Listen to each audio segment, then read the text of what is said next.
Good evening student. ನಾನು ಶಿವಕುಮಾರ್ ಸೂರ್ಯವಂಶಿ. ಇವತ್ತು ನಿಮಗೆ ಕನ್ನಡ ಪಾಠವನ್ನು ಮಾಡಲಿಕ್ಕೆ ಬಂದಿದ್ದೇನೆ. ವಿಶೇಷವಾಗಿ ಪ್ರೆಸೆಂಟ್ ಕ್ಲಾಸ್ನಲ್ಲಿ ಕೊಡುವಂಥ ಪ್ರತಿಯೊಂದು ಪಾಠವು ಪ್ರತಿಯೊಂದು ವಿಷಯಗಳು ತಾವು ಒಳ್ಳೆಯ ರೀತಿಯಲ್ಲಿ ಅಭ್ಯಾಸ ಮಾಡಿ ಎಲ್ಲ ವಿಷಯಗಳನ್ನು ನೆನಪಿನಲ್ಲಿ ಇಟ್ಟುಕೊಳ್ಬೇಕಂತ ಹೇಳಿ ವಿನಂತಿ ಮಾಡ್ತೀನಿ. ಯಾಕಂದರೆ ಪ್ರೆಸೆಂಟ್ ಕ್ಲಾಸ್ನಲ್ಲಿ ಕೊಡುವಂಥ ಪ್ರತಿಯೊಂದು ವಿಷಯಗಳು ನಿಮ್ಮ ಮುಂದಿನ ಜೀವನ ಮತ್ತು ಮುಂದಿನ ಅಭ್ಯಾಸಕ್ಕೆ ಅತಿ ಮುಖ್ಯವಾಗಿವೆ ಅಂಥೇಳಿ ನಾನು ಇನ್ನೊಂದು ಸಾರಿ ಹೇಳೋಕ್ಕೆ ಇಷ್ಟಪಡ್ತಾ ಇದ್ದೀನಿ. ಈಗ ನಾವು ನಿನ್ನ ಈ ಕನ್ನಡ ಇದರಲ್ಲಿ 3ನೇ ಪಾಠವನ್ನು ನಾವು ನಿನ್ನ ಪ್ರಾರಂಭಿಸಿದ್ದೇವೆ.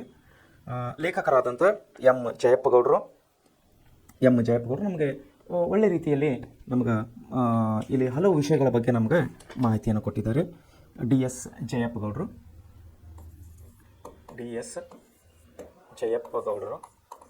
ಈ ಪಾಠದ ಕೃತಿಕಾರರು.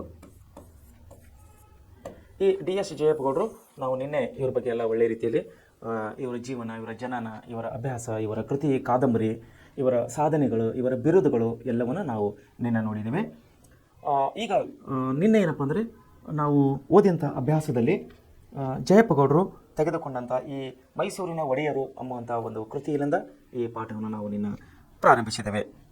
ಸೊ ಈಗ ನಾವು 2ನೇ ಹಂತಕ್ಕೆ ಬಂದಿದ್ದೇವೆ. ಈ ಪಾಠದಲ್ಲಿ ನಿನ್ನೆ ನಾವು ನಾಲ್ವಡಿ ಕೃಷ್ಣರಾಜ ಒಡೆಯರ ಬಗ್ಗೆ ನಾವು ಅಭ್ಯಾಸವನ್ನು ಮಾಡಿದ್ದೇವೆ. ಈ ನಾಲ್ವಡಿ ಕೃಷ್ಣರಾಜ ಒಡೆಯರು ಮೈಸೂರು ಅರಸರು ಆಳಿದಂತಹ ಸಂಸ್ಥಾನದಲ್ಲಿ ಒಟ್ಟು 25 ಅರಸರುಗಳು ಮೈಸೂರು ಸಂಸ್ಥಾನದಲ್ಲಿ ರಾಜರನ್ನು ಆಳಿದ್ದಾರೆ. ಅದರಲ್ಲಿ ನಾಲ್ವಡಿ ಕೃಷ್ಣರಾಜ ಅವರು 24ನೇವರು ಅಂಥೇಳಿ ನಾನು ನಿಮ್ಮನ್ನು ಹೇಳೋಕ್ಕೆ ಇಷ್ಟಪಡ್ತೀನಿ. ಸೊ ಏನೇನಾಗಿದೆ ನಿನ್ನೆ ಅಂದರೆ, ನಾಲ್ವಡಿ ಕೃಷ್ಣರಾಜ ಅವರು ಚಿಕ್ಕ ವಯಸ್ಸಿನಲ್ಲಿದ್ದಾಗ, ಅಂದರೆ 10 ವಯಸ್ಸಿನಲ್ಲಿದ್ದಾಗ ಇವರ ತಾಯಿ ಮಹಾರಾಣಿ ವಾಣಿ ವಿಲಾಸ್ ಅನ್ನುವರು ಇವರ ಪ್ರತಿನಿಧಿಯಾಗಿ ರಾಜ್ಯಭಾರವನ್ನು ಮಾಡುತ್ತಾರೆ. ಮುಂದೆ ಇವರಿಗೆ ಸಹಾಯಕರಾಗಿ ದಿವಾನರಾದಂತಹ, ಇವರ ಉಸ್ತುವಾರಿಯಂತೆ ದಿವಾನರಾದಂತಹ ನಮ್ಮ ಸರ್ ಕೆ ಶೇಷಾದ್ರಿ ಅಯ್ಯನವರ ಒಂದು ಮಾರ್ಗದರ್ಶನದಲ್ಲಿ ಮೈಸೂರು ಸಂಸ್ಥಾನವನ್ನು ಇವರು ಅಭಿವೃದ್ಧಿ ಪಥದಲ್ಲಿ ತೆಗೆದುಕೊಂಡು ಹೋಗುತ್ತಾರೆ. ಅದರಲ್ಲಿ ಯಾವ ರೀತಿ ಒಂದು ಸಂಸ್ಥಾನವನ್ನು ಅಭಿವೃದ್ಧಿಗೆ ಆಗಿತ್ತಂದರೆ, ಇಡೀ ದೇಶದಲ್ಲಿಯೂ ಯಾವ ಸಂಸ್ಥಾನಗಳು ಅಷ್ಟು ಅಭಿವೃದ್ಧಿ ಆಗಿದ್ದಿಲ್ಲ. ಅದಕ್ಕಾಗಿ ಮೈಸೂರು ಸಂಸ್ಥಾನಕ್ಕೆ ಮಾದರಿ ಸಂಸ್ಥಾನ ಅಂಥೇಳಿ ನಾವು ಕರಿತೇವೆ. ಯಾಕಂದರೆ ಅಷ್ಟು ಪ್ರಮಾಣದಲ್ಲಿ ಈ ಒಂದು ರೈಲ್ವೆ ಆಯಿತು, ಕೃಷಿ ಆಗಿತ್ತು, ಕೈಗಾರಿಕೆ ಆಯಿತು, ಶಿಕ್ಷಣ ಮತ್ತು ಕಲೆ ಮತ್ತು ಸಾಹಿತ್ಯಕ್ಕೆ ಅವರು ತುಂಬ ಪ್ರೋತ್ಸಾಹವನ್ನು ರಾಜರು ಆಶ್ರಯ ಕೊಡ್ತಾ ಇದ್ದರು. ಎಲ್ಲ ಒಂದು ಕಲಾಕಾರರಿಗೆ, ಎಲ್ಲ ಒಂದು ಸಾಹಿತ್ಯಗಳಿಗೆ ಒಂದು ಆಶ್ರಯ ಕೊಡೋದ್ರಿಂದ ಅಲ್ಲಿ ಎಲ್ಲ ಕ್ಷೇತ್ರಗಳು ಅಭಿವೃದ್ಧಿ ಹೊಂದುತ್ತಾ ಬರ್ತಾ ಇವೆ. ಇದೇ ಒಂದು ಕಾರಣಕ್ಕಾಗಿ ಮೈಸೂರನ್ನು ನಾವು ಮಾದರಿ ಮೈಸೂರು ಎಂಬ ಕೀರ್ತಿಗೆ ಪ್ರಾಪ್ತವಾಗಿತ್ತು. ನಾಲ್ವಡಿ ಕೃಷ್ಣರಾಜ ಒಡೆಯರು ಅರಸು ಮನೆತನದಿಂದ ಬಂದವರಾಗಿದ್ದರೂ ಸಹ ಅವರು ಜನತೆಯ ಆಡಳಿತದಲ್ಲಿ ಪಾಲ್ಗೊಳ್ಳಿಕೆಯನ್ನು ಅವರು ಪರವಾಗಿದ್ದರು. ಅಂದರೆ ರಾಜರು ಒಬ್ಬರೇ ಒಂದು ಆಡಳಿತ ಮಾಡಬಾರ್ದು, ಜನರು ಕೂಡ ಇದರಲ್ಲಿ ಆಡಳಿತದಲ್ಲಿ ಪಾಲ್ಗೊಳ್ಳಬೇಕು ಅಂತೇಳಿ ಅವರ ಒಂದು ಆಶಯ ಆಗಿತ್ತು. ಇದರ ಒಂದು ಮುಂದುವರಿದ ಭಾಗವಾಗಿ ಪ್ರಜಾಪ್ರತಿನಿಧಿ ಎಂಬಂಥ ಒಂದು ಸಭೆಯನ್ನು ಇವರು ಪ್ರಾರಂಭ ಮಾಡ್ತಾರೆ. ಯಾರು? ನಾಲ್ವಡಿ ಕೃಷ್ಣರಾಜ ಒಡೆಯರವರು. ಸೊ ನಾಲ್ವಡಿ ಕೃಷ್ಣರಾಜ ಒಡೆಯರ ಕಾಲದಲ್ಲಿ ಪ್ರಜಾಪ್ರತಿನಿಧಿ ಸಭೆಯನ್ನು ನೂತನ ರೂಪವನ್ನು ಪಡೆದುಕೊಂಡಿತ್ತು. ನಿಜವಾದ ಜನಪ್ರತಿನಿಧಿ ಸಭೆಯಾಗಿ ಇಲ್ಲಿ ಪರಿವರ್ತನೆ ಆಗ್ತಾ ಇದೆ. ಅದಕ್ಕಾಗಿ 1925ರಲ್ಲಿ ಹೊಸ ಕಾನೂನೊಂದನ್ನು ಜಾರಿಗೆ ತಂದರು. ಪ್ರಜಾಪ್ರತಿನಿಧಿ ಸಭೆಯನ್ನು ಶಾಸನಬದ್ಧ ಸಂಸ್ಥೆಯನ್ನಾಗಿ ಮಾರ್ಪಡಿಸಿದರು. ಇದು ಪ್ರಜಾತಂತ್ರದ ದೃಷ್ಟಿಯಿಂದ ಭಾರತದಲ್ಲಿಯೇ ಮಾದರಿಯಾದ ಸಂಸ್ಥೆಯಾಗಿ ಕಾರ್ಯನಿರ್ವಹಿಸಲು ಆರಂಭಿಸಿತು. ಯಾವುದು? ಪ್ರಜಾಪ್ರತಿನಿಧಿ ಸಭೆ. ಪ್ರಜಾಪ್ರತಿನಿಧಿ ಸಭೆಯು ವರ್ಷಕ್ಕೆ 2 ಬಾರಿ ಸಭೆಯನ್ನು ಸೇರ್ತಾ ಇತ್ತು. ಒಂದು ಜೂನ್ 1ನೇ ತಾರೀಕರಂದು ಮಹಾರಾಜರ ವರ್ಧಂತಿ ಮತ್ತು ಅಕ್ಟೋಬರ್ 2ನೇ ತಾರೀಕರಂದು ದಸರಾ ಸಮಯದಲ್ಲಿ. ಒಂದು ಜೂನ್ 1ನೇ ತಾರೀಕಿನಂದು ಹಾಗೂ 2 ಅಕ್ಟೋಬರ್, ಅಂದರೆ ಅಕ್ಟೋಬರ್ 2 ಅಂದರೆ ದಸರಾ ಉತ್ಸವ, ದಸರಾ ಹಬ್ಬದ ನಿಮಿತ್ತವಾಗಿ ಇಲ್ಲಿ 2 ಸಾರಿ ಏನಪ್ಪ ಅಂದ್ರೆ ದಸರಾ ಹಬ್ಬದ ನಿಮಿತ್ತವಾಗಿ 2 ಸಾರಿ ಪ್ರಜಾಪ್ರತಿನಿಧಿ ಸಭೆ ಸೇರ್ತಾ ಇದ್ದಾರೆ. ಸಮಾವೇಶಗೊಂಡು ಕಲಾಪಗಳು ನಡೆಸುತ್ತಿದ್ದರು. ಅಲ್ಲಿ ವಾರ್ಷಿಕ ಅವಯವ ಪರಿಶೀಲನೆ, ಪ್ರಶ್ನೋತ್ತರಗಳು, ಠರಾವುಗಳು ಮಂಡಿಸುವುದು ಮುಂತಾದ ಸಂಸದೀಯ ಮಾದರಿಯ ನಡವಳಿಕೆಗಳು ಇಲ್ಲಿ ನಡೀತಾ ಇದ್ದವು. ಪ್ರಜಾಪ್ರತಿನಿಧಿ ಸಭೆಯಲ್ಲಿದ್ದ 225 ಸದಸ್ಯರಲ್ಲಿ ಹೆಚ್ಚು ಪ್ರತಿನಿಧಿಗಳು ಜನರಿಂದ ಆಯ್ಕೆ ಆಗ್ತಾ ಇದ್ದರು. ಸೊ ಇನ್ನೊಂದು ಸಭೆಯನ್ನು ಅವರು ಪ್ರಾರಂಭ ಮಾಡ್ತಾ ಇದ್ದಾರೆ, ನ್ಯಾಯ ವಿಧೇಯಕ ಸಭೆ.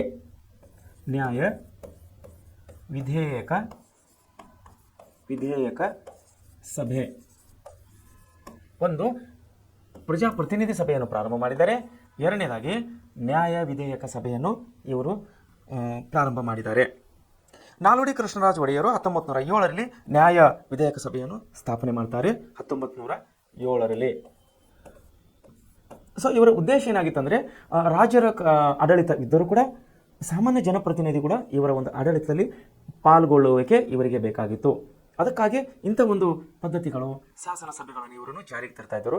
ಇಂಥ ಶಾಸನ ಸಭೆಗಳನ್ನು ನಾವು ಬೇರೆ ಅರಸರಲ್ಲಿ, ಅಂದರೆ ಎಕ್ಸಾಂಪಲ್ ಮರಾಠರಾಗಲು, ಮೊಘಲರಾಯಿತು, ಹೈದರಾಬಾದ್ ನಿಜಾಮರಾಯಿತು, ಇನ್ನೊಬ್ಬರಾಯಿತು, ಇಂಥ ಬೇರೆ ಅರಸರಲ್ಲಿ ನಾವು ಈ ರೀತಿ ಪ್ರಜಾಪ್ರತಿನಿಧಿ ಸಭೆ, ನ್ಯಾಯ ವಿಧೇಯಕ ಸಭೆಗಳನ್ನು ನೋಡುವುದಿಲ್ಲ. ಆದರೆ ಮೈಸೂರು ಅರಸರಲ್ಲಿ ಮಾತ್ರ ಇಂಥ ಸಭೆಗಳನ್ನು, ಅಂದರೆ ಜನರ ಪಾಲ್ಗೊಳ್ಳುವಿಕೆಯನ್ನು ನಾವಿಲ್ಲಿ ನೋಡ್ತೀವಿ. ಮುಂದೆ ಇದರ ಸದಸ್ಯರ ಸಂಖ್ಯೆ 50ಕ್ಕೆ ಏರಿಸಿದರು. ಇದರಲ್ಲಿ ಜನರಿಂದ ಆಯ್ಕೆಯಾದವರು 22 ಮಂದಿ. ಒಟ್ಟು ಇದು 50 ಸಭೆಯ ಸದಸ್ಯರಾಗಿದ್ದರೆ ಇದರಲ್ಲಿ 22 ಜನರಿಂದ ಆಯ್ಕೆಯಾಗ್ತಾ ಇದ್ದರು. 50 ಜನರಲ್ಲಿ 22 ಜನರಿಂದ ಆಯ್ಕೆ ಆಗ್ತಾ ಇದ್ದರು. ಮೇಲ್ಮನೆ ರೀತಿಯಲ್ಲಿ ಕಾರ್ಯನಿರ್ವಹಿಸುತ್ತಿದ್ದ ಈ ಸಂಸ್ಥೆ ಜೂನ್ ಮತ್ತು ಡಿಸೆಂಬರ್ ತಿಂಗಳಲ್ಲಿ ಬೆಂಗಳೂರಿನಲ್ಲಿ ಸಮಾವೇಶಗೊಳ್ಳುತ್ತಾ ಇತ್ತು.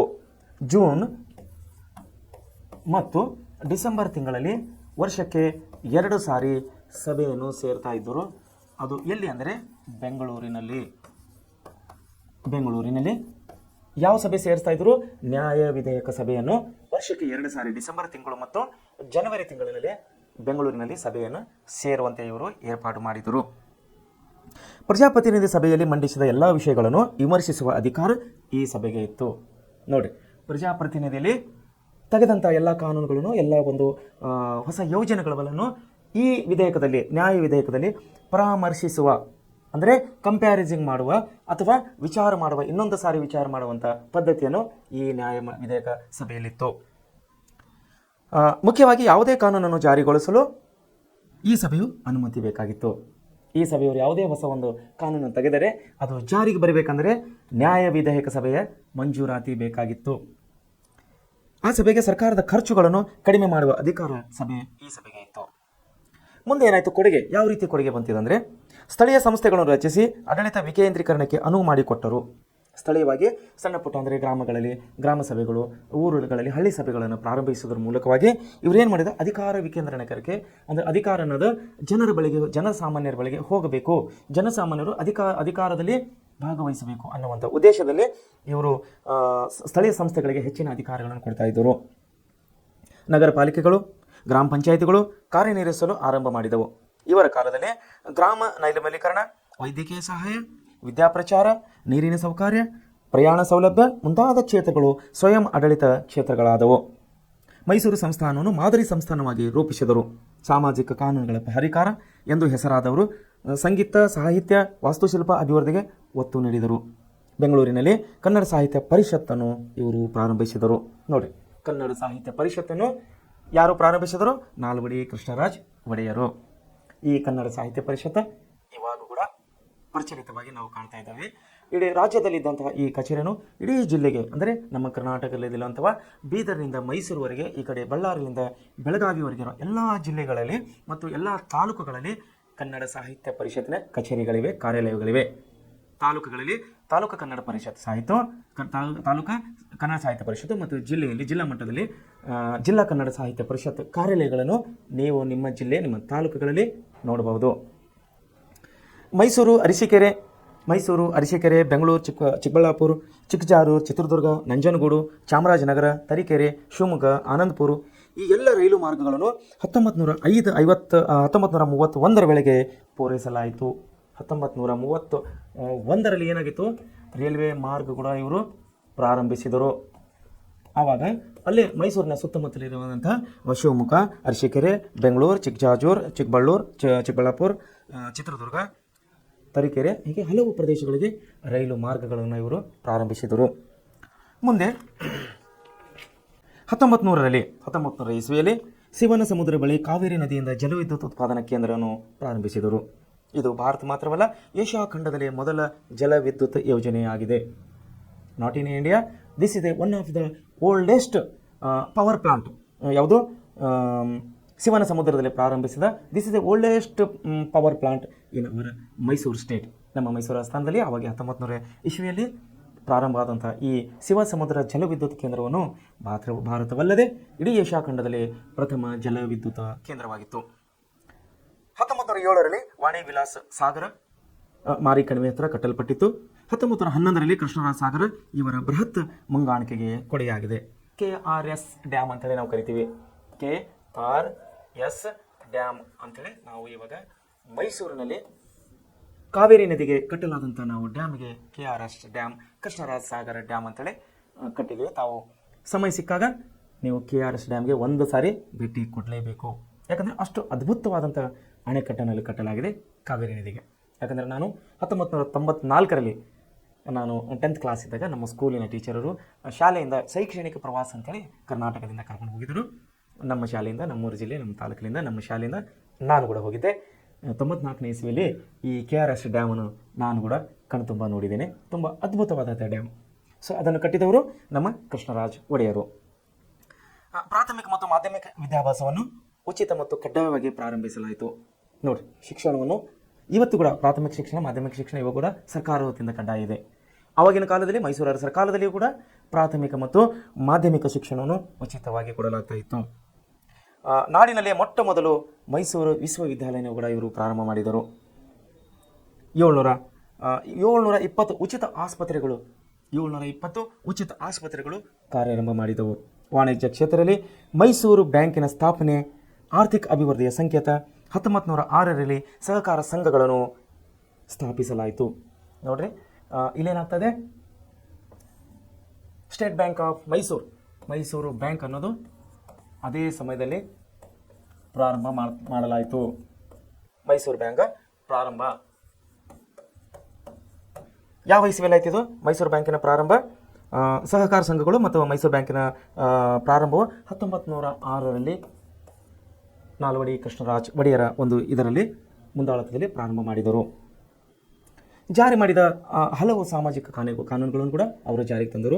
ಅನೇಕ ಶಿಕ್ಷಣ ಕ್ಷೇತ್ರಗಳನ್ನು ತೆಗೆದರು, ಆಸ್ಪತ್ರೆಗಳನ್ನು ತೆಗೆದರು, ರೈಲು ಮಾರ್ಗಗಳನ್ನು ತೆಗೆದರು, ಕೈಗಾರಿಕೆಗಳನ್ನು ಸ್ಥಾಪನೆ ಮಾಡಿದರು. ಹಲವು ಅಭಿವೃದ್ಧಿ ಕಾರ್ಯಗಳನ್ನು ನಾವು ಇವರ ಒಂದು ಅಧಿಕಾರಾವಧಿಯಲ್ಲಿ ನೋಡ್ತಾ ಇದ್ದೀವಿ.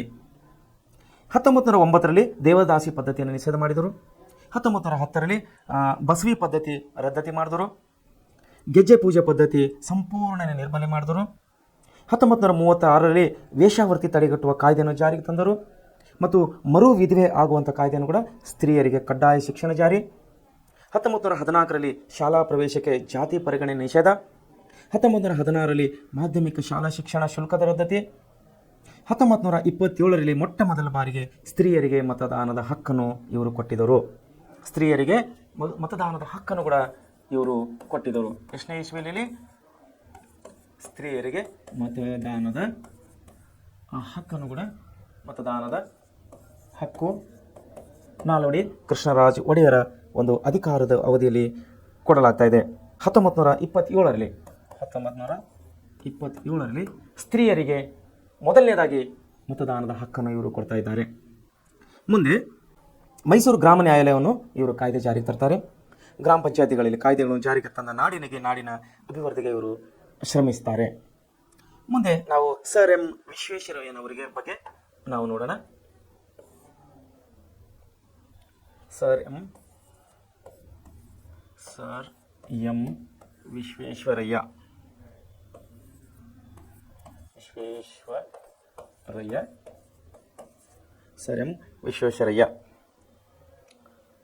ನೋಡ್ರಿ, ಸರ್ ಎಂಬಂಥ ಬಿರುದನ್ನು ಬ್ರಿಟಿಷರ ಕಾಲದಲ್ಲಿ ಕೇವಲ ಮೇಧಾವಿ ಜನರಿಗೆ, ಮಹಾನ್ ವಿದ್ವಾಂಸರಿಗೆ ಕೊಡುವಂಥ ಒಂದು ಪದವಿಯಾಗಿತ್ತು ಸರ್ ಎಂಬುದು. ಇವರೆಲ್ಲರೂ ಮೈಸೂರಿನ ದಿವಾನರು. ಯಾರು? ಸರ್ ಎಂ ವಿಶ್ವೇಶ್ವರಯ್ಯನವರು, ಮಿರ್ಜಾ ಇಸ್ಮಾಯಿಲ್ ಅವರು, ಹಲವು ಪ್ರಮುಖರು. ಅದರಲ್ಲಿ ನಾವು ವಿಶ್ವೇಶ್ವರಯ್ಯರ ಬಗ್ಗೆ ನಾವು ಎಷ್ಟು ಓದಿದರೂ ಕೂಡ ಅಷ್ಟು ಕಡಿಮೆ. ವಿಶ್ವೇಶ್ವರಯ್ಯ ಬಗ್ಗೆ ಒಂದು ಚಿಕ್ಕ ಒಂದು ವಿಷಯ ನೆನಪಾಗ್ತಾ ಇದೆ. ವಿಶ್ವೇಶ್ವರಯ್ಯನವರು 99ನೇ ವಯಸ್ಸಿನಲ್ಲಿದ್ದಾಗ ಕನ್ನಡ ಗ್ರಾಮರವನ್ನು ವ್ಯಾಕರಣವನ್ನು ಕೂತಿದ್ದರು. ಆವಾಗ ಒಬ್ಬ ಬ್ರಿಟಿಷ್ ಅಧಿಕಾರಿ ಬಂದು, ಏನಪ್ಪ ವಿಶ್ವೇಶ್ವರಯ್ಯ ಏನು ಮಾಡ್ತಾ ಇದ್ದೀರಿ ಅಂತ ಕೇಳಿದಾಗ ವಿಶ್ವೇಶ್ವರಯ್ಯನವರು ಹೇಳಿದ್ರಂತೆ, ಅಯ್ಯವ್ರೆ, ನಾನು ಕನ್ನಡ ಗ್ರಾಮರ್ ಅಭ್ಯಾಸ ಮಾಡ್ತಾ ಇದ್ದೇನೆ. ಬ್ರಿಟಿಷ್ ಅಧಿಕಾರಿ ಹೇಳಿದ್ರಂತ, ಏನಪ್ಪ ನಿನಗೀಗ 99 years, you are a 99 year old man, ನೀನು 99 ವರ್ಷದ ಮನುಷ್ಯನಾಗಿದ್ದರಿಂದ ನಿನಗೇಕಪ್ಪ ಈಗ ಗ್ರಾಮರ ಅಂದ ತಕ್ಷಣ ಅವನು ನಮ್ಮ ಸರ್ ಎಂ ವಿಶ್ವೇಶ್ವರಯ್ಯ ಒಂದು ಒಳ್ಳೆ ಉತ್ತರವನ್ನು ಕೊಟ್ಟಿದ್ದನಂತ. ಏನಂದರೆ, ಅಯ್ಯನವರೇ, ನಾನು ಎಲ್ಲ ಕಲಿತೀನಿ ಅಂತ ಸಾಯೋದಿಲ್ಲ, ನಾನು ಎಲ್ಲ ಕಲ್ತ್ಕೊಂಡೀನಿ ಅಂತ ಸಾಯೋದಿಲ್ಲ, ಬದಲಾಗಿ ಕಲಿತಾನೇ ಸಾಯ್ತೀನಿ ಅಂಥೇಳಿ ಸರ್ ಎಂ ವಿಶ್ವೇಶ್ವರಯ್ಯನವರಿಗೆ ಉತ್ತರ ಕೊಟ್ಟಿದ್ದರು ಬ್ರಿಟಿಷ್ ಅಧಿಕಾರಿಗೆ. ಸೊ 99ನೇ ವಯಸ್ಸಿಗೆ ಅವರು ಗ್ರಾಮರ್ ಓದ್ತಾ ಇದ್ದರು ಅಂದರೆ ಅವ್ರು ಎಂಥ ಚಾಣಾಕ್ಷರಿದ್ರೆ, ಎಂಥ ಬುದ್ಧಿವಂತರು ಅನ್ನೋದು ತಾವುಗಳು ಒಂದು ಸಾರಿ ನೆನಪು ಮಾಡ್ಕೋಬೇಕು. ಸೊ ವಿದ್ಯಾರ್ಥಿಗಳೇ, ದುರದೃಷ್ಟವಶಾತ್ ನಾವು ವಿಶ್ವೇಶ್ವರಯ್ಯನ ಬಗ್ಗೆ ನಾವು ಈಗ ಮುಂದೆ ಡೀಟೇಲ್ ಆಗಿ ಓದೋಣ. ದುರದೃಷ್ಟವಶಾತ್ ಭಾರತೀಯರಾದ ನಾವು ಹೆಚ್ಚು ಮಾತನಾಡುವವರು ಮತ್ತು ನುಡಿದಂತೆ ನಡೆಯಲಾರದವರೆಂಬ ದೂಷಣೆಗೆ ಒಳಗಾಗ್ತೇವೆ. ತಾವು ಈ ಮಾತಿಗೆ ಬಹು ದೊಡ್ಡ ರೀತಿಯಲ್ಲಿ ಹೊರತಾಗಿದ್ದೀರಿ. ತಾವು ಕಡಿಮೆ ಮಾತನಾಡಿದ್ದೀರಿ, ಹೆಚ್ಚು ಕೆಲಸ ಮಾಡಿದ್ದೀರಿ. ಅದನ್ನು ತಾವು ತಮ್ಮಿಂದ ಕಲಿಯೋಣ. ಪಂಡಿತ್ ಜವಾಹರ್ಲಾಲ್ ನೆಹರು ಅವರು ಬೆಂಗಳೂರಿನಲ್ಲಿ ನಡೆದ ವಿಶ್ವೇಶ್ವರಯ್ಯನವರ ಜನ್ಮ ಶತಮಾನೋತ್ಸವ ಸಮಾರಂಭದಲ್ಲಿ ಅವರ ಬಗ್ಗೆ ಈ ರೀತಿ ನುಡಿದರು. ಯಾರು ಪಂಡಿತ್ ಜವಾಹರ್ಲಾಲ್ ನೆಹರು ಅವರು? ನಮ್ಮ ದೇಶದ ಪ್ರಥಮ ಪ್ರಧಾನಮಂತ್ರಿಯವರು. ಅಂದರೆ ದೇಶ ಸ್ವತಂತ್ರವಾದ ನಂತರ ಜವಾಹರ್ಲಾಲ್ ನೆಹರು ಕರ್ನಾಟಕಕ್ಕೆ ಬಂದಾಗ ಅಲ್ಲಿ ವಿಶ್ವೇಶ್ವರಯ್ಯನವರ ಬಗ್ಗೆ ಜನ್ಮ ಶತಮಾನೋತ್ಸವ ಒಂದು ಕಾರ್ಯಕ್ರಮಕ್ಕೆ ಬಂದಾಗ ಈ ರೀತಿ ಹೇಳಿದ್ರು ಅವರು ಪಂಡಿತ್ ಜವಾಹರ್ಲಾಲ್ ನೆಹರು ಅವರು. ಅವರೇ ಮುಂದೆ ಏನು ಹೇಳ್ತಾ ಇದ್ದಾರೆ ಅಂದರೆ, ಇವರು ಭಾರತದ ಆಧುನಿಕತೆಯ ಹಾರಿಕಾರರಾಗಿ ವಾಸ್ತವ್ಯದ ಚಿಂತನೆ, ನಿಸ್ವಾರ್ಥ ನಡತೆ, ಸುಸಂಗತ ವೈಜ್ಞಾನಿಕ ದೃಷ್ಟಿ, ಯೋಜನೆ ಮತ್ತು ದಕ್ಷ ಆಡಳಿತದ ತಳಹದಿಯ ಮೇಲೆ ಹೊಸ ರಾಷ್ಟ್ರವನ್ನು ನಿರ್ಮಿಸಲು ಮುಂದಾದರು. ಯಾರು? ವಿಶ್ವೇಶ್ವರಯ್ಯನವರು. ವಿಶ್ವೇಶ್ವರಯ್ಯನವರು ಅವ್ರ ಬಗ್ಗೆ ಓದಬೇಕಂದ್ರೆ ತುಂಬ ನಾವು ಆಳವಾಗಿ ಹೋಗಬೇಕಾಗ್ತದೆ. ಈ ಪಾಠದಲ್ಲಿ ನಮಗೆ ಅವರ ಬಗ್ಗೆ ಅತಿ ಸಂಕ್ಷಿಪ್ತವಾಗಿ ಕೊಟ್ಟಿದ್ದಾರೆ. ಅವರು ಒಂದು ಬಹುದೊಡ್ಡ ಇಂಜಿನಿಯರ್ ಆಗಿದ್ದರು. ಸರ್ ಎಂ ವಿಶ್ವೇಶ್ವರಯ್ಯನವರು ಒಂದು ದೊಡ್ಡ ಇಂಜಿನಿಯರ್ ಆಗಿದ್ದರು.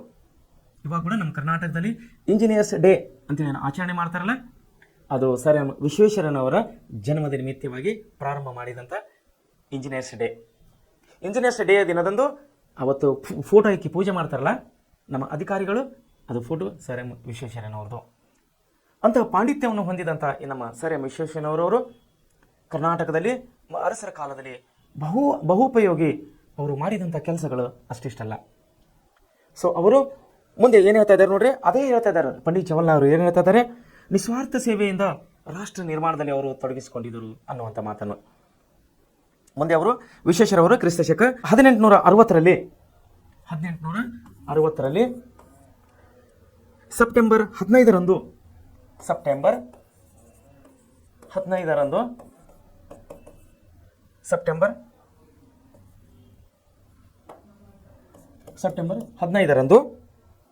ಶ್ರೀನಿವಾಸ ಶಾಸ್ತ್ರಿ ಮತ್ತು ವೆಂಕಟಲಕ್ಷ್ಮ ಅವರ ಎರಡನೇ ಮಗನಾಗಿ ಇವರು ಜನಿಸ್ತಾರೆ.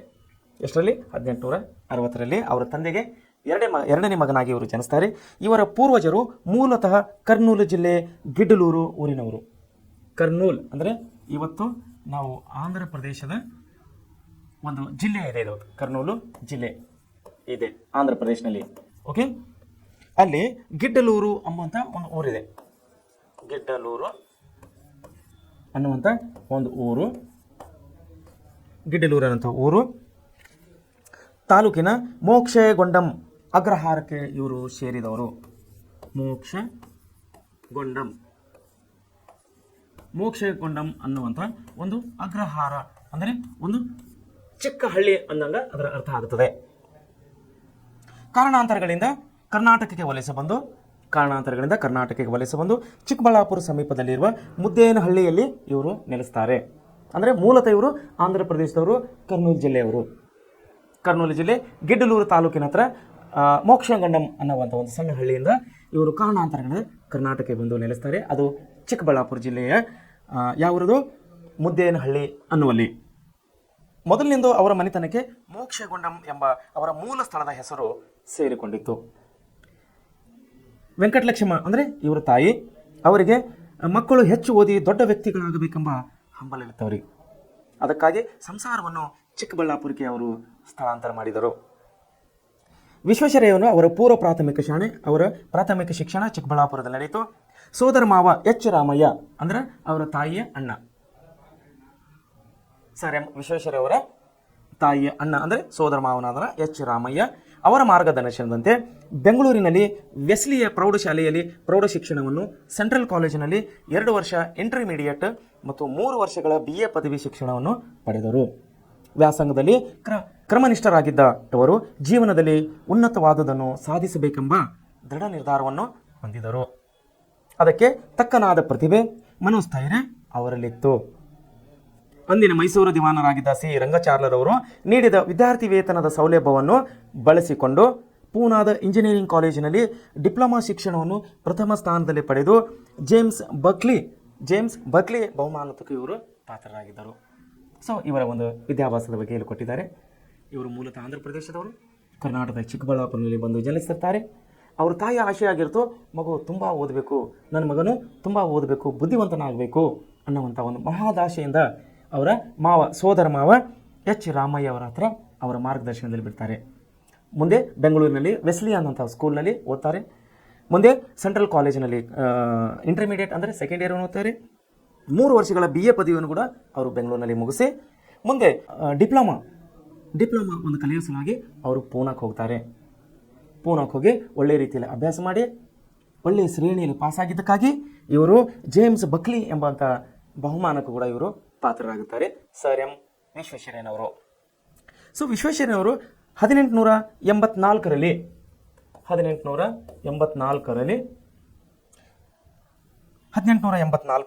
ಮುಂಬೈ ಪ್ರಾಂತದ ಲೋಕೋಪಯೋಗಿ ಇಲಾಖೆಯಲ್ಲಿ ಸಹಾಯಕ ಇಂಜಿನಿಯರ್ ಆಗಿ ಸೇವೆ ಸಲ್ಲಿಸ್ತಾರೆ. ಲೋಕೋಪಯೋಗಿ ಅಂದರೆ PWD ಅಂತೀವಿ ನಾವು. ಲೋಕೋಪಯೋಗಿ ಅಂದರೆ ಅದನ್ನು ನಾವು ಕನ್ನಡದಲ್ಲಿ ಲೋಕೋಪಯೋಗಿ ಅಂತೀವಿ, ಕನ್ನಡದಲ್ಲಿ ಅದನ್ನು PWD ಡಿಪಾರ್ಟ್ಮೆಂಟ್ ಅಂತ ಕರಿತೀವಿ. PWD ಅಂದರೆ ಪಬ್ಲಿಕ್ ವರ್ಕ್ ಡಿಪಾರ್ಟ್ಮೆಂಟ್, ಅದನ್ನು ಇಂಗ್ಲಿಷ್ನಲ್ಲಿ. ಈ ಒಂದು ಇಲಾಖೆಯಲ್ಲಿ ಅಂದರೆ ಮುಂಬೈ ಪ್ರಾಂತದಲ್ಲಿ ಇವರು ಸಹಾಯಕ ಇಂಜಿನಿಯರ್ ಆಗಿ ಕೆಲಸಕ್ಕೆ ಸೇರ್ತಾರೆ. ಖಾನ್ದೇಶ್ ಮತ್ತು ನಾಸಿಕ್ ಜಿಲ್ಲೆಗಳಲ್ಲಿ ಹರಿಯುತ್ತಿದ್ದ ಪಂಜರಾ ನದಿಯ ನೀರಾವರಿ ಕಾಲುವೆಗೆ ತುಬ್ಬು ಮೇಲ್ಗಾವೆಯನ್ನು ನಿರ್ಮಿಸುವ ಕಾರ್ಯದಲ್ಲಿ ಯಶಸ್ಸು ಗಳಿಸಿ ಮೇಲಾಧಿಕಾರಿಗಳ ಮೆಚ್ಚುಗೆಗೆ ಇವರು ಪಾತ್ರರಾಗುತ್ತಾರೆ. ಖಾನ್ದೇಶ್ ಮತ್ತು ನಾಸಿಕ್ ಜಿಲ್ಲೆ ಇವು ಮಹಾರಾಷ್ಟ್ರದ ಪ್ರಮುಖ ಜಿಲ್ಲೆಗಳು. ಅಲ್ಲಿ ಒಂದು ನದಿಯನ್ನು ಹರಿತಾ ಇದೆ, ಪಂಜರಾ ಅನ್ನುವಂಥ ಒಂದು ನದಿಯನ್ನು ಹರಿತಾ ಇದೆ. ಆ ನದಿಗೆ ಅಡ್ಡಲಾಗಿ ಒಂದು ಬ್ರಿಡ್ಜ್ ಅಂದರೆ ಅಣೆಕಟ್ಟನ್ನು ಅಥವಾ ಸೇತುವೆಯನ್ನು ಇವರು ಅಲ್ಲಿ ಕಟ್ಟಿ ಅಲ್ಲಿ ಸೀನಿಯರ್ ಇಂಜಿನಿಯರ್ಸ್ ಅಂದರೆ ಇವ್ರಿಗಿನ ಹಿರಿಯರೇನಿರ್ತಾರೆ ಅವರ ಒಂದು ಪ್ರೀತಿಗೆ ಇವರು ಪಾತ್ರರಾಗುತ್ತಾರೆ. ಯಶಸ್ಸನ್ನು ಗಳಿಸಿ ಮೇಲಾಧಿಕಾರಿ ಮೆಚ್ಚುಗೆಗೆ ಇವರು ಪಾತ್ರರಾಗಿ ಮುಂಬೈ ಸರ್ಕಾರದ ಸೂಚನೆಯ ಮೇರೆಗೆ ಸಿಂಧ್ ಪ್ರಾಂತದ ಸಕ್ಕೂರು ಪಟ್ಟಣಕ್ಕೆ ಕುಡಿಯುವ ನೀರಿನ ಪೂರೈಕೆ ಕಾರ್ಯವನ್ನು ಯಶಸ್ವಿಯಾಗಿ ಪೂರೈಸುತ್ತಾರೆ. ಮುಂಬೈ ಪ್ರಾಂತದ ಒಂದು ಅಧಿಕಾರಿಗಳ ಮೇರೆಗೆ ಸಿಂಧ್ ಪ್ರಾಂತ ಮತ್ತು ಅಲ್ಲಿಗೆ ಇವರನ್ನು ಕೆಲಸ ಕಳಿಸ್ತಾರೆ. ಅಲ್ಲಿ ಕುಡಿಯುವ ನೀರಿನ ಒಂದು ಯೋಜನೆಯನ್ನು ಇವರು ಯಶಸ್ವಿಯಾಗಿ ಅಲ್ಲಿ ಆ ಕೆಲಸವನ್ನು ನಿಭಾಯಿಸ್ತಾರೆ. ಆಮೇಲೆ ಅಂದಿನ ಮುಂಬೈ ಪ್ರಾಂತದ ಗವರ್ನರ್ ಆಗಿದ್ದಂಥ ಅಂದರೆ ಬ್ರಿಟಿಷ್ ಗವರ್ನರ್ ಆಗಿದ್ದಂಥ, ಇದೆಲ್ಲ ಬ್ರಿಟಿಷ್ ಅಧಿಕಾರದಲ್ಲಿ ನಡೆಯುವಂಥ ಒಂದು ಕಾರ್ಯ. ಮುಂಬೈ ಪ್ರಾಂತದ ಗವರ್ನರ್ ಆಗಿದ್ದ ಲಾರ್ಡ್ ಸಂಡ್ ಹರ್ಟ್ಸ್ ಅವರು ಇವರನ್ನು ಮುಕ್ತ ಕಂಠದಿಂದ ಹೊಗಳಿಡಿದರು. ಪೂನಾದ ಮೂಥಾ ಕಾಲುವೆಗೆ ನೀರಿನ ನೆಲೆಯಾಗಿದ್ದ ಪೀಪ್ ಜಲಾಶಯಕ್ಕೆ ಸ್ವಯಂಚಾಲಿತ ಬಾಗಿಲುಗಳನ್ನು ಇವರು ಅಳವಡಿಸಿದರು. ಸ್ವಯಂಚಾಲಿತ ಬಾಗಿಲುಗಳ ಅನ್ವೇಷಣೆ ವಿಶ್ವೇಶ್ವರಯ್ಯವರ ಸಾಧನೆ ಕಿರೀಟಕ್ಕೆ ಮತ್ತೊಂದು ಗರಿಯನ್ನು ಇವರಿಗೆ ತಂದು ಮುಟ್ಟಿಸಿತು. ಇದನ್ನೇ ಮುಂದೆ ಗ್ವಾಲಿಯರ್ನ ತೀಗ್ರ ಜಲಾಶಯಕ್ಕೂ ಮತ್ತು ಮೈಸೂರಿನ ಕೃಷ್ಣರಾಜ ಸಾಗರ ಈಗಿನ ಮಂಡ್ಯ ಜಿಲ್ಲೆಯ ಜಲಾಶಯಕ್ಕೂ ಅಳವಡಿಸಲಾಯಿತು. ಮುಂದೆ 4 ವರ್ಷಗಳ ಕಾಲ ಮುಂಬೈ ಪ್ರಾಂತದ ಸ್ಯಾನಿಟರಿ ಇಂಜಿನಿಯರ್ ಆಗಿ ಇವರು ನೇಮಕ ಆಗ್ತಾರೆ. ಈ ಹುದ್ದೆಗೆ ನೇಮಕವಾದಂಥ ಪ್ರಥಮ ಭಾರತೀಯರು ಎಂಬುದು ಗಮನಾರ್ಹ ಅಂಶ. ಸೊ ಈ ರೀತಿ ಪ್ರತಿಯೊಂದು ಕೆಲಸದಲ್ಲಿ ಯಶಸ್ಸನ್ನು ಇವರು ಕಾಣ್ತಾ ಹೋಗ್ತಾರೆ ಸರ್ ಎಂ ವಿಶ್ವೇಶ್ವರಯ್ಯನವರು. ಯಾಕೆ ಯಶಸ್ಸನ್ನು ಕಾಣ್ತಾರೆ ಅಂದರೆ ಇವರ ಕೆಲಸದಲ್ಲಿ ಇದ್ದಂಥ ಇವರಿಗೆ ನಿಷ್ಠೆ ಮತ್ತು ಶ್ರದ್ಧೆ. ನಾವು ಮುಂಚೆ ಕೂಡ ನೋಡಿದ್ದೀವಿ, ಈ ಪಾಠದ ಪ್ರಾರಂಭದಲ್ಲಿ ನಮಗೆ ಲೇಖಕರು ಹೇಳ್ತಾ ಇದ್ದಾರೆ, ಯಾರು ಜಯಪಗೌಡರು, ಏನಂತ, ಕೆಲಸದಲ್ಲಿ ನಿಷ್ಠೆ ಮತ್ತು ಶ್ರದ್ಧೆ ಇದ್ದರೆ ಮಾತ್ರ ನಾವು ಯಾವುದೇ ಗುರಿ ಮುಟ್ಟಲಿಕ್ಕೆ ಅಸಾಧ್ಯ ಇಲ್ಲ, ಎಲ್ಲವೂ ಸಾಧ್ಯವಾಗುತ್ತದೆ ಅಂಥೇಳಿ ನಾವು ನಿನ್ನೆ ವಿಷಯದಲ್ಲಿ ನೋಡಿದ್ದೇವೆ. ಸೊ ಅದನ್ನೇ ಇಲ್ಲಿ ರಿಪೀಟ್ ಆಗ್ತಾ ಇದೆ. ಕೃಷ್ಣದೇವರಾಯ ಕೂಡ ಅವರ ಕೆಲಸದಲ್ಲಿ ನಿಷ್ಠೆ ಮತ್ತು ಪ್ರಾಮಾಣಿಕೆ ಮತ್ತು ಶ್ರದ್ಧತೆಯಿಂದ ಕೆಲಸ ಮಾಡಿದ್ದಕ್ಕಾಗಿ ಅವರು ಮಾಡುವಂಥ ಪ್ರತಿಯೊಂದು ಕೆಲಸ ಕೂಡ ಇಲ್ಲಿ ಯಶಸ್ವಿಯಾಗ್ತಾ ಇದ್ದಾವೆ ಮತ್ತು ಹಿರಿಯ ಅಧಿಕಾರಿಗಳ ಪ್ರೀತಿಗೆ ಕೂಡ ಇವರು ಪಾತ್ರರಾಗ್ತಾ ಇದ್ದಾರೆ. ಇಂಥ ಒಂದು ದೊಡ್ಡ ಹುದ್ದೆಗೆ ಬ್ರಿಟಿಷ್ ಗವರ್ನರ್ ಜನರಲ್ಗಳಲ್ಲಿ ಇಂಥ ಒಂದು ದೊಡ್ಡ ಹುದ್ದೆಗೆ ಆಯ್ಕೆಯಾದಂಥ ಇವರು ಪ್ರಥಮ ಇಂಜಿನಿಯರ್ ಅಂತೇಳಿ ನಾವು ಹೇಳ್ಬೋದು. ಪುಟಿಯುವ ಚೈತನ್ಯ ನಾಳೆ ಮಾಡುವುದನ್ನು ಇಂದೇ ಮಾಡು, ಇವರ ಒಂದು ವಾಕ್ಯವಾಗಿತ್ತು. ಇವರು ಯಾರ್ದು? ಸರ್ ಎಂ ವಿಶ್ವೇಶ್ವರಯ್ಯನವ್ರದ್ದು. ಅದನ್ನು ನಾವು ಹಿಂದಿಯಲ್ಲಿ ಕೂಡ ಹೇಳ್ತೀವಿ, ಕಲ್ ಕರ್ನೆ ಕಾ ಕಾಮ್ ಆಜ್ ಕರೋ. ಕಲ್ ಕರ್ನೆ ಕಾ ಕಾಮ್ ಆಜ್ ಕರೋ, ಅಂದರೆ ನಾಳೆ ಮಾಡುವಂಥ ಕೆಲಸವನ್ನು ಇವತ್ತೇ ಮಾಡಿಬಿಡು ಅಂಥೇಳಿ ಹೇಳ್ತಾರೆ. ಇಂದು ಮಾಡುವುದನ್ನು ಈಗಲೇ ಮಾಡಿಬಿಡಬೇಕೆಂಬ ತುಡಿತ ಅವರದಾಗಿತ್ತು. ನೋಡಿ, ಕಲ್ ಕರ್ನೆ ಕಾ ಕಾಮ್ ಆಜ್ ಕರೋ, ಆಜ್ ಕರ್ನೆ ಕಾ ಕಾಮ್ ಇಸಿ ವಕ್ತ್ ಕರೋ, ಅಂದರೆ ನಾಳೆ ಮಾಡುವ ಕೆಲಸ ಇವತ್ತು ಮಾಡು, ಇವತ್ತು ಮಾಡುವಂಥ ಕೆಲಸ ಇದೇ ಕ್ಷಣದಲ್ಲಿ ಮಾಡು ಅಂತ ಅದರ ಅರ್ಥವಾಗುತ್ತದೆ. ಹೈದರಾಬಾದ್ ನಗರಕ್ಕೆ ಈಸಿ ಮತ್ತು ಮೂಸಿ ನದಿಗಳ ಪ್ರಭಾವದಿಂದ ಅಪಾರ ನಷ್ಟ ಉಂಟಾಗಿತ್ತು. ಹೈದರಾಬಾದ್ ನಗರಕ್ಕೆ ಈಸಿ ಮತ್ತು ಮೂಸಿ ನದಿಗಳ ಪ್ರವಾಹದಿಂದ ಅಪಾರ ನಷ್ಟವನ್ನುಂಟಾಗಿತ್ತು. ಅದನ್ನು ತಡೆಯಲು ಎರಡು ನದಿಗಳು ಪ್ರತ್ಯೇಕ ಜಲಾಶಯಗಳು ನಿರ್ಮಿಸುವುದರ ಮೂಲಕ ಸಮಸ್ಯೆಯನ್ನು ಇವರು ಬಗೆಹರಿಸಿದರು. ಅಂದರೆ ಎರಡು ನದಿಗಳಿಗೆ ಬೇರೆ ಬೇರೆ ಜಲಾಶಯಗಳನ್ನು ನಿರ್ಮಿಸುವುದರ ಮೂಲಕವಾಗಿ ಆ ನೀರನ್ನು ಅಲ್ಲೇ ಶೇಖರಣೆ ಮಾಡ್ತಾರೆ. ಶೇಖರಣೆ ಮಾಡಿದ್ದರಿಂದ ನೀರು ಮುಂದೆ ಹರಿದು ಹೋಗೋದಿಲ್ಲ. ಅಂದರೆ ಮುಂದೆ ಹೈದರಾಬಾದ್ ನಗರಕ್ಕೆ ಪ್ರವಾಹವನ್ನು ಬರದ ಹಾಗೆ ಇವರು ತಡೆಗಟ್ತಾರೆ ಮೂಸಿ ನದಿಗೆ. ಸೊ ಹೈದರಾಬಾದ್ ನಗರವನ್ನು ಭಾರತದ ಸಂಯೋಜಿತ ನಗರಗಳ ಸಾಲಿಗೆ ಸೇರ್ಪಡೆಯಾಗೋದನ್ನು ಆಗುವಂತೆ ಇವರು ಮಾಡ್ತಾರೆ. ಇಂಥ ಅದ್ಭುತ ಕೆಲಸಗಳನ್ನು ಸರ್ ಎಂ ವಿಶ್ವೇಶ್ವರಯ್ಯನವರು ಮಾಡಿ ತೋರಿಸ್ತಾರೆ. ವಿಶ್ವೇಶ್ವರಯ್ಯನವರು ಅವರು 3 ವರ್ಷಗಳ ಕಾಲ ಮೈಸೂರು ಸಂಸ್ಥಾನದಲ್ಲಿ ಮುಖ್ಯ ಇಂಜಿನಿಯರ್ ಆಗಿ ಕಾರ್ಯವನ್ನು ಸಲ್ಲಿಸ್ತಾರೆ. ಕಾವೇರಿ ನದಿಗೆ ಕನ್ನಂಬಾಡಿ ಜಲಾಶಯದ ನಿರ್ಮಾಣ ಯೋಜನೆ ಪ್ರಾರಂಭವನ್ನು ಇವರ ಒಂದು ಅಧಿಕಾರದಲ್ಲಿ ಆಗುತ್ತದೆ. ರೈಲು ಮಾರ್ಗಗಳ ವಿಸ್ತರಣೆ, ಕ್ರಮ ತಾಂತ್ರಿಕ ಶಿಕ್ಷಣದ ಅಭಿವೃದ್ಧಿಗೆ ಯೋಜನೆ, ಮರಿಕಣಿವೆ ಜಲಾಶಯದ ನೀರು ಹಂಚಿಕೆಯಲ್ಲಿ ಪುನರ್ವಸತಿ, ಸಣ್ಣ ನೀರಾವರಿ ವ್ಯವಸ್ಥೆಗೆ ಮರುಜೀವ, ಇವೆಲ್ಲ ಅವರ ಅಭಿವೃದ್ಧಿ ಕಾರ್ಯಗಳ ಕುರುಹುಗಳು. ಮುಂದೆ ಮೈಸೂರು ಸಂಸ್ಥಾನದ ಮಹಾರಾಜರಾಗಿದ್ದ ನಾಲ್ವಡಿ ಕೃಷ್ಣರಾಜ ಒಡೆಯರವರು ವಿಶ್ವೇಶ್ವರಯ್ಯ ಅವರನ್ನು ದಿವಾನರನ್ನಾಗಿ ನೇಮಿಸುವ ಮೂಲಕ ಹೊಸ ಮನ್ವಂತರಕ್ಕೆ ಅಡಿಪಾಯ ಹಾಕಿದರು. ನಾವು ಕಠಿಣ ಶಬ್ದಗಳ ಅರ್ಥದಲ್ಲಿ ನಾವು ನಿನ್ನೆ ನೋಡಿದೆವು.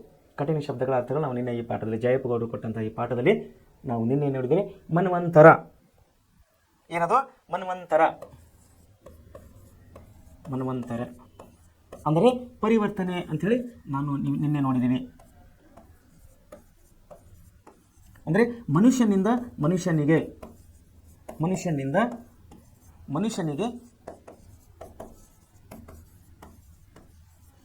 ಮಾನವನಿಂದ ಮಾನವನಿಗೆ ಅಂತ ಕೂಡ ನಾವು ಇದನ್ನು ಹೇಳಬಹುದು. ಮನ್ವಂತರ ಅಂದರೆ ಪರಿವರ್ತನೆ. ನಾನು ನಿನ್ನೆ ಇದ್ರ ಬಗ್ಗೆ ವಿಸ್ತಾರವಾಗಿ ಹೇಳಿದ್ದೇನೆ. ಯಾಕಂದರೆ ನಾವು ಆದಿ ಕಾಲದಲ್ಲಿ ಸಿಂಧು ನಾಗರಿಕತೆ, ನೈಲು ನಾಗರಿಕತೆ, ಈಜಿಪ್ಟ್ ನಾಗರಿಕತೆ, ಅಲ್ಲಿನ ನಮ್ಮ ಹಿರಿಯರು ಪೂರ್ವಜರು ವಾಸಿಸುವಂಥ ಒಂದು ಜೀವನ ಪದ್ಧತಿ, ಮಧ್ಯಕಾಲದಲ್ಲಿ ಬಂದಂಥ ಒಂದು ಜೀವನ ಪದ್ಧತಿ, ಇವಾಗ ಆಧುನಿಕ ಕಾಲದಲ್ಲಿ ನಡೆಯುವಂಥ ನೀವು ವಾಸ ಮಾಡುವ ಈ ಕಾಲದ ಜೀವನ ಪದ್ಧತಿ, ಇದನ್ನು ನಾವು ಏನೇನು ಚೇಂಜಸ್ ಆಗಿ ಬರ್ತಾ ಇದೆಯಲ್ಲ ಇದೆಲ್ಲ ನಾವು ಮನ್ವಂತರ ಅಂತೇಳಿ ಕರಿತೇವೆ. ಪರಿವರ್ತನೆ, ಮನುಷ್ಯನಿಂದ ಮನುಷ್ಯನಿಗೆ ಬರುವಂಥ ಪರಿವರ್ತನೆಗೆ ನಾವು ಮನ್ವಂತರ ಅಂತೇಳಿ ಕರಿತೇವೆ. ಇದು ನಾವು ನಿನ್ನ ಕಠಿಣ ಶಬ್ದದ ಅರ್ಥಗಳಲ್ಲಿ ನಾವು ಈ ಪದವನ್ನು ನಿಮಗೆ ನಾನು ತಿಳಿಸಿ ಹೇಳಿದ್ದೀನಿ. ಸೊ ಏನಾಗ್ತದೆ ಇಲ್ಲಿ, ಮೈಸೂರು ಸಂಸ್ಥಾನದ ಮಹಾರಾಜರ ನಾಲ್ವಡಿ ಕೃಷ್ಣ ಒಡೆಯರು ವಿಶ್ವೇಶ್ವರಯ್ಯನವರು ದಿವಾನರಾಗಿ ನೇಮಿಸುವ ಮೂಲಕ ಹೊಸ ಮನ್ವಂತರಕ್ಕೆ ಅಂದರೆ ಹೊಸ ಪರಿವರ್ತನೆಗೆ ಅಡಿಪಾಯವನ್ನು ಹಾಕ್ತಾ ಇದ್ದಾರೆ. ಆಡಳಿತದಲ್ಲಿ ಹೊಸ ಮಾದರಿಯನ್ನು ಅನುಷ್ಠಾನಗೊಳಿಸಿ ಕಚೇರಿಯ ಕೆಲಸ ಕಾರ್ಯಗಳಲ್ಲಿ ಸುಧಾರಣೆಗಳನ್ನು ತರ್ತಾ ಇದ್ದಾರೆ. ಅಷ್ಟೇ ಅಲ್ಲದೆ ದಕ್ಷತೆ ಮತ್ತು ಪ್ರಾಮಾಣಿಕತೆಗೆ ಇವರು ಒತ್ತು ಕೊಡ್ತಾ ಇದ್ದಾರೆ. ಎದಕ್ಕೆ ಒತ್ತು ಕೊಡ್ತಾ ಇದ್ದಾರೆ? ದಕ್ಷತೆ. ಇದು ತುಂಬಾ ಮುಖ್ಯವಾದಂಥ ವಿಷಯ. ಯಾಕಂದರೆ ಯಾವುದೇ ಕೆಲಸದಲ್ಲಿ ನಾವು ದಕ್ಷತೆಯನ್ನು ಕಾಣಿಲ್ಲ ಅಂದರೆ ಆ ಕೆಲಸವನ್ನು ಯಶಸ್ಸು ಆಗಲಿಕ್ಕೆ ಸಾಧ್ಯವೇ ಇಲ್ಲ. ದಕ್ಷತೆ, ಪ್ರಾಮಾಣಿಕತೆ ನಮಗೆ ಅತಿ ಮುಖ್ಯವಾದಂಥ ವಿಷಯಗಳು. ಸೊ ಈ ರೀತಿ ಸಂಸ್ಥಾನಗಳಲ್ಲಿ ಸ್ಥಳೀಯ ಮಟ್ಟದಲ್ಲಿ ಕೇಂದ್ರೀಕೃತವಾದಂಥ ನ್ಯಾಯಾಂಗ, ಕಾರ್ಯಾಂಗ ಅಧಿಕಾರವನ್ನು ಪ್ರತ್ಯೇಕಗೊಳಿಸಿದರು. ಗಾಂಧೀಜಿಯವರು ಮೈಸೂರಿನ ಆಡಳಿತ ರೀತಿಯನ್ನು ಮುಕ್ತ ಕಂಠದಿಂದ ಹೊಗಳಿದರು. ಇದರಿಂದ ಮೈಸೂರು ಮಾದರಿ ಎಂದು ಹೊಸ ಆಡಳಿತ ಮಾದರಿ ಜನ್ಮ ತಾಳಿತು. ಗಾಂಧೀಜಿಯವರು ಒಂದು ಸಾರಿ ಮೈಸೂರಿಗೆ ಭೇಟಿ ನೀಡಿದಾಗ ಅಲ್ಲಿದ್ದಂಥ ಎಲ್ಲ ಸಿಸ್ಟಮ್, ಎಲ್ಲ ಪದ್ಧತಿಗಳನ್ನು ನೋಡಿ ಅವರು ಮಾದರಿ ಮೈಸೂರು, ಮಾಡೆಲ್ ಮೈಸೂರು ಅಂಥೇಳಿ ಬಿರುದು ಕೊಟ್ಟಿದ್ದರು ಮಹಾತ್ಮ ಗಾಂಧೀಜಿಯವರು. ಸರ್ ಮುಂದೆ ಇದನ್ನು ವಿಷಯನ ನಾವು ಎಲ್ಲ ನೋಡೋಣಾಗ ವಿಶ್ವೇಶ್ವರಯ್ಯನವರು ಆಧುನಿಕ ಶಿಕ್ಷಣವೇ ಎಲ್ಲ ಸಮಸ್ಯೆಗಳಿಗೆ ಪ್ರಮುಖ ಪರಿಹಾರ ಎಂದು ನಂಬಿದರು. ಶಿಕ್ಷಣ ಸಂಜೀವಿನಿ ಎಂಬುದನ್ನರಿತ ಅವರು ಶಿಕ್ಷಣದ ವಿವಿಧ ಯೋಜನೆಗಳನ್ನು ರೂಪಿಸಿದರು. ನೋಡ್ರಿ, ಶಿಕ್ಷಣವೇ ಎಲ್ಲ ಸಮಸ್ಯೆಗಳಿಗೆ ಪ್ರಮುಖ ಪರಿಹಾರ. ಡಾಕ್ಟರ್ ಬಾಬಾ ಸಾಹೇಬ್ ಅಂಬೇಡ್ಕರ್ ಅವರು ಕೂಡ ಇದನ್ನೇ ಮಾತನ್ನು ಹೇಳಿದರು. ಯಾವಾಗ ನಮ್ಮ ದೇಶದವರು, ಅಂಬೇಡ್ಕರ್ ಅವರು ಏನು ಹೇಳಿದರು, ಬಾಬಾ ಸಾಹೇಬ್ ಅಂಬೇಡ್ಕರ್ ಏನು ಹೇಳಿದರು, ಯಾವಾಗ ನಮ್ಮ ದೇಶದ ಮಹಿಳೆಯರು ದೇವಸ್ಥಾನದಲ್ಲಿ ಕ್ಯೂವಾಗಿ ನಿಲ್ಲುವುದನ್ನು ಬಿಟ್ಟು ಯಾವಾಗ ಗ್ರಂಥಾಲಯದಲ್ಲಿ ಕ್ಯೂವಾಗಿ ನಿಲ್ಲುತ್ತಾರೋ ಆವಾಗ ನಮ್ಮ ದೇಶ ಉದ್ಧಾರ ಆಗುತ್ತದೆ ಅಂತೇಳಿ ಡಾಕ್ಟರ್ ಬಾಬಾ ಸಾಹೇಬ್ ಅಂಬೇಡ್ಕರ್ ಹೇಳಿದರು. ಅದನ್ನೇ ಮಾತನ್ನು ಇಲ್ಲಿ ಪುನರುಚ್ಚಾರ ಆಗ್ತಾ ಇದೆ. ಎಲ್ಲಿ? ನಮ್ಮ ಸರ್ ಎಂ ವಿಶ್ವೇಶ್ವರಯ್ಯ ಅಧಿಕಾರ ಅಂದರೆ ಸರ್ ಎಂ ವಿಶ್ವೇಶ್ವರಯ್ಯನವರು ಹಿರಿಯರವರು. ಇವರು ಮುಂಚೆ ಕೂಡ ಅದೇ ಮಾತು ಹೇಳಿದ್ದಾರೆ. ಮುಂದೆ ಬಂದಂಥ ಬಾಬಾ ಸಾಹೇಬ್ ಅಂಬೇಡ್ಕರ್ ಅವರು ಅದನ್ನೇ ಮಾತು ಹೇಳಿದ್ದಾರೆ. ಎಲ್ಲ ಸಮಸ್ಯೆಗಳಿಗೆ ಪರಿಹಾರ ಕೇವಲ ಶಿಕ್ಷಣದಿಂದ ಮಾತ್ರ ಅಂಥೇಳಿ ಇವರಿಬ್ಬರು ಮಹಾನುಭಾವರು ನಮಗೆ ತಿಳಿಸಿಕೊಟ್ಟಿದ್ದಾರೆ. ಮುಂದೆ ಅದಕ್ಕಾಗಿ 1913ರಲ್ಲಿ ಪ್ರಾಥಮಿಕ ಶಿಕ್ಷಣ ನಿಬಂಧನೆಯನ್ನು ಇವರು ಜಾರಿಗೆ ತರ್ತಾರೆ. ಪ್ರೌಢ ಶಿಕ್ಷಣ ಶಾಲೆಗಳು ಮದ್ರಾಸ್ ವಿಶ್ವವಿದ್ಯಾಲಯದ ನಿಯಂತ್ರಣಕ್ಕೆ ಒಳಪಟ್ಟಿದ್ದವು. ಅದನ್ನು ಬದಲಾಯಿಸಿ ಸಂಸ್ಥಾನವೇ ಪ್ರತ್ಯೇಕವಾದಂತಹ ಪ್ರೌಢ ಶಿಕ್ಷಣ ಅಂತಿಮ ಪರೀಕ್ಷೆ ನಡೆಸುವ ಯೋಜನೆಯನ್ನು ಆರ್ಥಿಕ ಪರಿಷತ್ತಿನ ಮೂಲಕ ಇವರು ರೂಪುಗೊಳಿಸ್ತಾರೆ. ಮೈಸೂರು ವಿಶ್ವವಿದ್ಯಾಲಯದ ಸ್ಥಾಪನೆ ಇವರ ದೂರದೃಷ್ಟಿಯ ಮತ್ತೊಂದು ಫಲಶ್ರುತಿ. ಸರ್ ಎಂ ವಿಶ್ವೇಶ್ವರಯ್ಯನವರು ಇವರ ಒಂದು ಅಧಿಕಾರದಲ್ಲಿ ಏನಾಗ್ತಾ ಇದೆ, ಮೈಸೂರು ವಿಶ್ವವಿದ್ಯಾಲಯವನ್ನು ಸ್ಥಾಪನೆ ಮಾಡಲಾಗ್ತಾ ಇದೆ.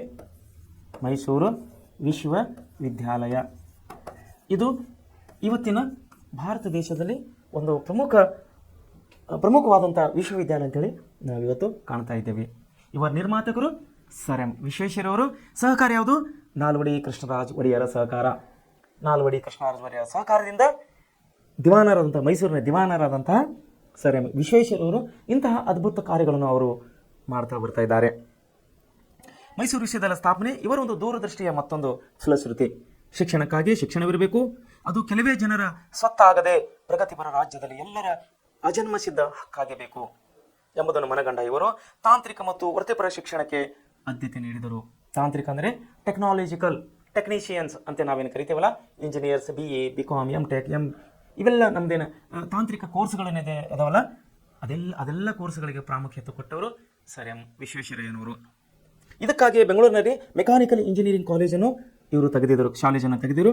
ಮೈಸೂರಿನಲ್ಲಿ ಚಾಮರಾಜ ತಾಂತ್ರಿಕ ಸಂಸ್ಥೆಗಳನ್ನು ಪ್ರಾರಂಭಿಸಿದರು. ಏಕೀಕೃತ ಕರ್ನಾಟಕದ ರಚನೆ ಮತ್ತು ಕನ್ನಡ ಭಾಷೆ ಹಾಗೂ ಸಾಹಿತ್ಯಗಳ ಬಗ್ಗೆ ಸಾರ್ವಜನಿಕರಲ್ಲಿ ಉಂಟಾಗಿದ್ದ ಒಲವನ್ನು ಮನಗೊಂಡು ಕನ್ನಡ ಸಾಹಿತ್ಯ ಪರಿಷತ್ತನ್ನು ಸ್ಥಾಪಿಸಿದ ಇವರ ಕಾಲದಲ್ಲಿ ಮತ್ತೊಂದು ವಿಶೇಷತೆ. ನಾನು ಹೇಳಿದ ಹಾಗೆ ಮುಂಚೆ ಯಾವುದೋ ಒಂದು ಪಾಠದಲ್ಲಿ ಹೇಳಿದ್ದೀನಿ, ಬಹುಶಃ ಇತಿಹಾಸ ಪಾಠದಲ್ಲಿ ಬರ್ತದೆ.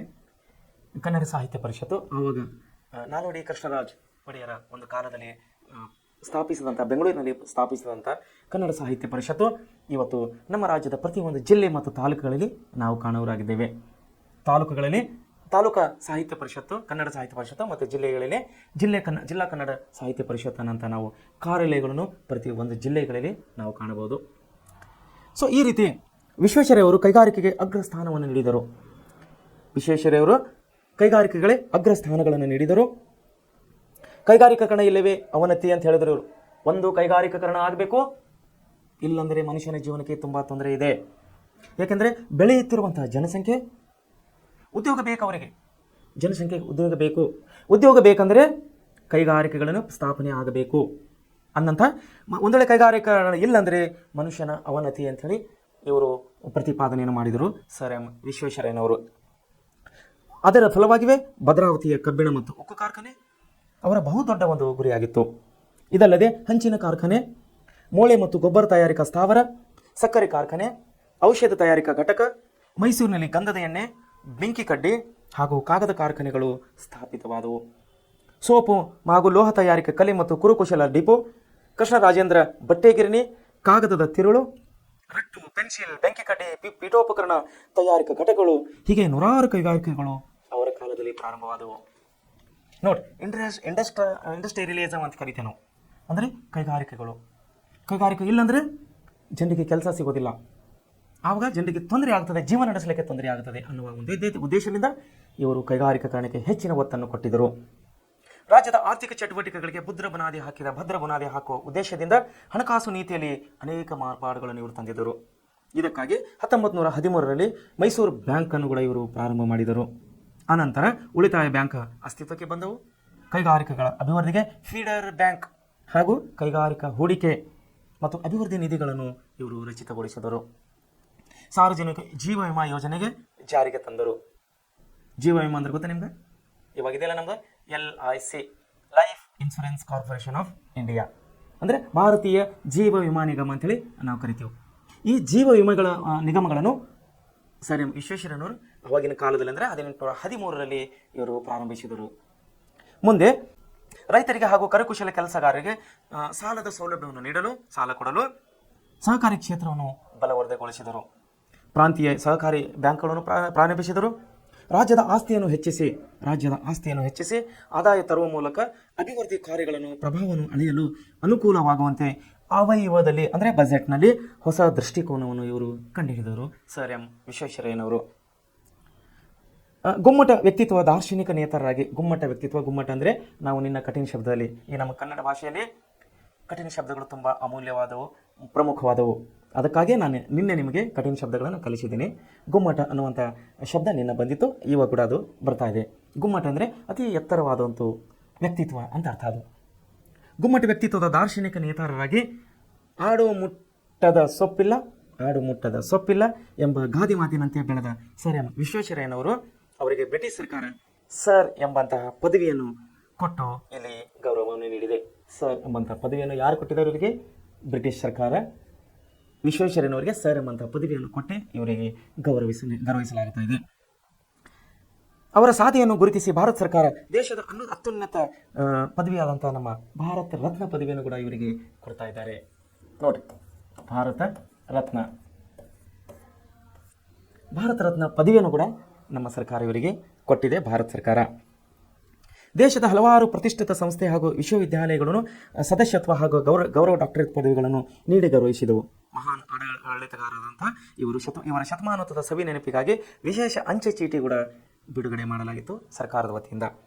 ಮೈಸೂರು ಸಂಸ್ಥಾನದ ದಿವಾನ್ ಹುದ್ದೆಯಿಂದ ನಿವೃತ್ತಿಯಾದ ನಂತರವೂ ದೇಶ ಸೇವೆಯೇ ಇವರ ಪಥದಲ್ಲಿ ಸಾಗಿದರು. ತಮ್ಮ ಪರಿಪಕ್ವ ಅನುಭವವನ್ನು ದೇಶದ ಅಭಿವೃದ್ಧಿಗಾಗಿಯೇ ಬಳಸಿಕೊಂಡರು.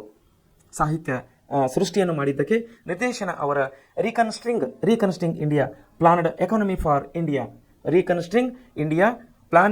ಫಾರ್ ಇಂಡಿಯಾ ಹಾಗೂ ಆತ್ಮಚರಿತ್ರೆ memories of working life, nation building, plan for India ಕೃತಿಗಳು, ಇವರು ಬರೆದಂಥ ಕಾದಂಬರಿಗಳು. ಸೆಪ್ಟೆಂಬರ್ 15, 1960 ಶತಮಾನೋತ್ಸವ ಅಭಿನಂದನೆ ಸರ್ ಎಂ ವಿ ಅಂತೇಳಿ ಇವರನ್ನು ಶಾರ್ಟ್ನಲ್ಲಿ ಸಂಕ್ಷಿಪ್ತನಲ್ಲಿ ಕರೀತಾರೆ. ಇವಾಗ ಕೂಡ ನಮ್ಮ ದೇಶದಲ್ಲಿ ಸರ್ ಎಂ ವಿಶ್ವೇಶ್ವರಯ್ಯ ಅಂತ ಉದ್ದದ ಪದವನ್ನು ಬಿಟ್ಟು ಸರ್ ಎಂ ವಿಶ್ವೇಶ್ವರಯ್ಯನವರಂಥ ಅಭಿನಂದ ಗ್ರಂಥವನ್ನು ಪ್ರಕಟಿಸಲಾಯಿತು. 102 ವರ್ಷಗಳ ತುಂಬು ಜೀವನ, 102 ವರ್ಷ, ಶತಮಾನೋತ್ಸವ, ಶತಾಯುಷ್ಯ ಅಂತೇಳಿ ನಾವು ಕರಿತೀವಿ. 102 ತುಂಬು ಜೀವನ ಪೂರೈಸಿದ ಸರ್ ಎಂ ವಿಶ್ವೇಶ್ವರಯ್ಯನವರು, ಸರ್ ಎಂ ವಿ ಅವರು 1967ರಲ್ಲಿ ಇವರು ತಮ್ಮ ಪ್ರಾಣವನ್ನು ಕಳೆದುಕೊಳ್ಳುತ್ತಾರೆ. 1967ರಲ್ಲಿ ತಮ್ಮ ನಿಧನರಾಗುತ್ತಾರೆ. ಇವರು ಇಹಲೋಕವನ್ನು ತ್ಯಜಿಸಿದರು. ಇವರ ಹುಟ್ಟುಹಬ್ಬದ ಸವಿ ನೆನಪಿಗಾಗಿ ಇಂದಿಗೂ ಕೂಡ ಇಂಜಿನಿಯರ್ಸ್ ದಿನಾಚರಣೆಯನ್ನು ನಮ್ಮ ಸರ್ಕಾರ ಆಚರಣೆ ಮಾಡ್ತಾ ಇದೆ. ನಾನು ಮುಂಚೆನೇ ತಿಳಿಸಿ ನಿಮಗೆ, ಇಂಜಿನಿಯರ್ಸ್ ಡೇದಂದು ಫ್ಲಾಗ್ ಹಾಸ್ಟಿಂಗ್ ಮಾಡುವಾಗ ಪಕ್ಕದಲ್ಲಿ ಸರ್ ಎಂ ವಿ ಅವರ ಫೋಟೋವನ್ನು, ಭಾವಚಿತ್ರವನ್ನು ಇಟ್ಟು ಪೂಜೆ ಮಾಡ್ತಾರೆ, ನಮನ ಸಲ್ಲಿಸ್ತಾರೆ, ಗೌರವವನ್ನು ಕೊಡಲಾಗುತ್ತದೆ. ಸೊ ಈ ರೀತಿ ನಾವು ಸರ್ ಎಂ ವಿಶ್ವೇಶ್ವರಯ್ಯ ಹಾಗೂ ನಾಲ್ವಡಿ ಕೃಷ್ಣರಾಜ್ ಒಡೆಯರ ಒಂದು ಇಬ್ಬರ ಮಹಾನ ಶಿಲ್ಪಿಗಳು, ಅಂದರೆ ಇವರು ಭಾಗ್ಯಶಿಲ್ಪಿ ಅನ್ನುವಂಥ ಒಂದು ಶಬ್ದಕ್ಕೆ ಸೂಕ್ತವಾದಂಥ ವ್ಯಕ್ತಿಗಳು ಅನ್ನಂಥ ನಮ್ಮ ಜಯಪ್ಪ ಗೌಡರು ನಮಗೆ ಬರೆದು ಕೊಟ್ಟಿದ್ದಾರೆ. ಈ ವಿಷಯವನ್ನು ನಾವು ನಿನ್ನೆಲಿಂದ ಓದಿದ್ದೀವಿ. ಸೊ ಅಸಾಧ್ಯ ಆದಷ್ಟು ಮಟ್ಟಿಗೆ ನಿಮಗೆ ಹಲವು ವಿಷಯಗಳನ್ನು ತಿಳಿಸಲಿಕ್ಕೆ ನಾನು ಪ್ರಯತ್ನ ಪಟ್ಟಿದ್ದೇನೆ. ಆ ಪಠ್ಯ ಪುಸ್ತಕದಲ್ಲಿ ಇದ್ದಂಥ ವಿಷಯಗಳು ಮತ್ತು ಕೆಲವು ವಿಷಯಗಳು ಪುಸ್ತಕದಲ್ಲಿ ಇಲ್ಲದಂಥ ಕೆಲವು ಬಾಹ್ಯ ವಿಷಯಗಳನ್ನು ಕೂಡ ನಾನು ಈ ವಿವರಣೆಯಲ್ಲಿ ನಿಮಗೆ ತಿಳಿಸಿದ್ದೇನೆ.